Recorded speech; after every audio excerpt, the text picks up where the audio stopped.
ఆయన ఎప్పటికీ మారడు. అమరావతి విషయంలో ఆయన పెట్టుకున్న విషం, కక్ష ఆయన జన్మలో పోదు. ఆయన ఏదో మారతాడని నువ్వు అట్ట చేస్తే కబడ్దారి ఇట్ట చేస్తే ఆయనేం మారడు. ఆయన అంతే, అది అంతే. మనం ఏం చేయాలన్నది మనం నిర్ణయించుకోవాలి. జగన్మోహన్ రెడ్డి అకృత్యాల్ని, జగన్మోహన్ రెడ్డి చేసిన దౌర్జన్యాల్ని, అరాచకాన్ని ప్రశ్నించకపోతే అది మన తప్పు అవుద్ది, ఎదుర్కోకపోతే మన తప్పు అవుద్ది, దాన్ని శిక్షించకపోతే ప్రభుత్వం తప్పు అవుద్ది.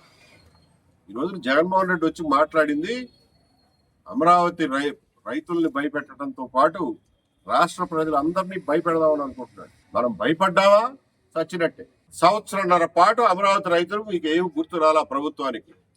మీకు రెండో విడత ల్యాండ్ పూలింగ్ అవసరమైనాడు అమరావతి రైతులను కూర్చోబెట్టి వ్యవసాయ చంద్రశేఖర్ గారిని పంపించి బుజ్జిగించడానికి ట్రై చేస్తారా?